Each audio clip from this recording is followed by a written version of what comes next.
Movies. They all have to be advertised somehow, but also even the movies themselves have subtle ads in the movies. When the ad's in the movie, it's something known as product placement. But today I want to sit down and talk about some examples of the weird and funny ways that movies advertise things. Before I do that, make sure to check out my Patreon or channel membership so you can get access to videos early for as little as $1 a month. So, movie advertisements. There are some out there that are honestly absolutely hilarious. One of the more recent examples is the trailer to the 2017 version of The Mummy, where the audio mixing was so bad when the plane was crashing. With that one though, the original IMAX trailer that got released actually had an audio fail where you only hear the ADR of the actors being flung around, and it makes me laugh every time.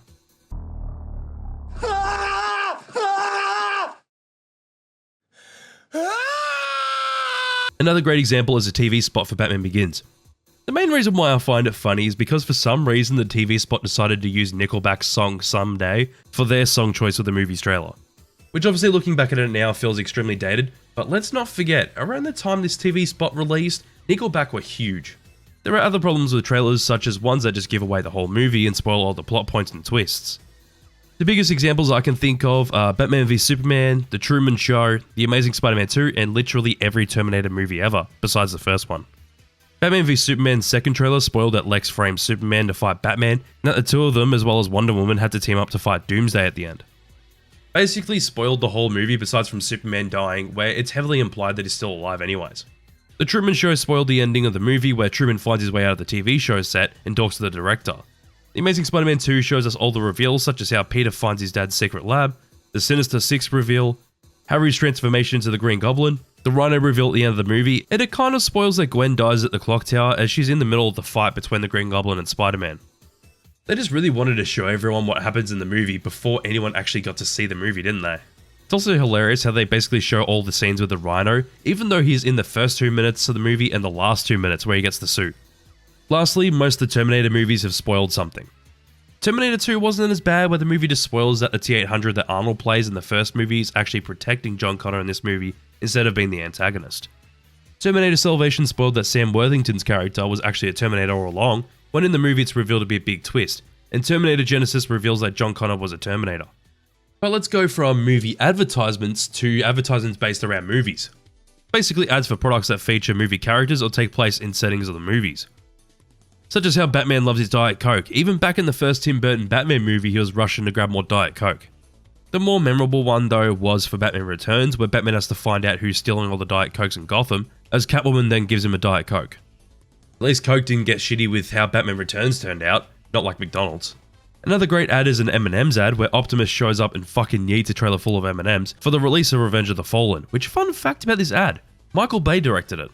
If you didn't know, Michael Bay started off his career with advertisements and got popular from a Got Milk commercial. Also, there are a million ads with Robocop in Asian countries for some reason, advertising a million different things. Let's get into the main thing I mentioned earlier, which is a wonderful thing called product placement. People know that for movies to be made with the budgets they have, they usually need to add products for the characters to use or consume in their movies. When they do that, the companies in the movie are usually paying the studios to put their product in those movies, which would potentially go back into the budget of the film, making it a bigger budget production. The most popular example is where Wayne and Garth show off as many products as possible in the movie Wayne's World, poking fun at the fact that so many movies and even celebrities try to push as many companies as possible. To tie it back to Transformers, all of those movies are basically giant commercials, since they put a bunch of Bud Light and Mountain Dew signs in the movies, and of course, the Beats pill. Shit, even Bumblebee's an advertisement for Chevrolet, since they would have sold so many Camaros from this movie. You can't tell me that as a kid when you watched this movie that you didn't want a Camaro. Shit, I still want one now. Another example that actually worked out in the favour of the company is E.T. So with this movie, Steven Spielberg planned to have the main character Elliot drop M&ms to lure E.T. to where he wants him to go. But when he pitched it to Mars that owns M&ms, they basically just said no. So after being rejected, he went to the company that owns Reese's Pieces, which is Hershey, and they agreed to pitch $1 million to help advertise the movie, which worked in their favour since E.T. was a big hit, and Reese's sales went up 85% in the first few weeks of the film's release.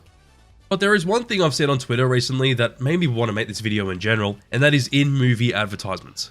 Well, that's what I'm titling it since it doesn't really have a title, but I've seen some clips of it from some airings on Chile TV in 2003. They would air some movies on TV, and to avoid cutting to a commercial break, the TV stations would shove ads into the movie and try to make it as seamless as possible.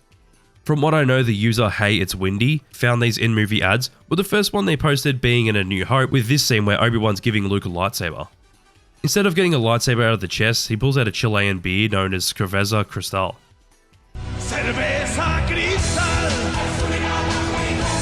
Cerveza Cristal. I couldn't stop laughing at this when I first saw it. It's honestly hilarious, but it's kind of a smart way to get advertisements in without cutting to an ad break. There are a few of these that I found from the original trilogy of Star Wars, where a character ends up doing some kind of action that transitions into them grabbing a Cerveza Cristal. My favourite has to be Luke meeting Emperor Palpatine in Return of the Jedi, where he uses the Force to grab a beer.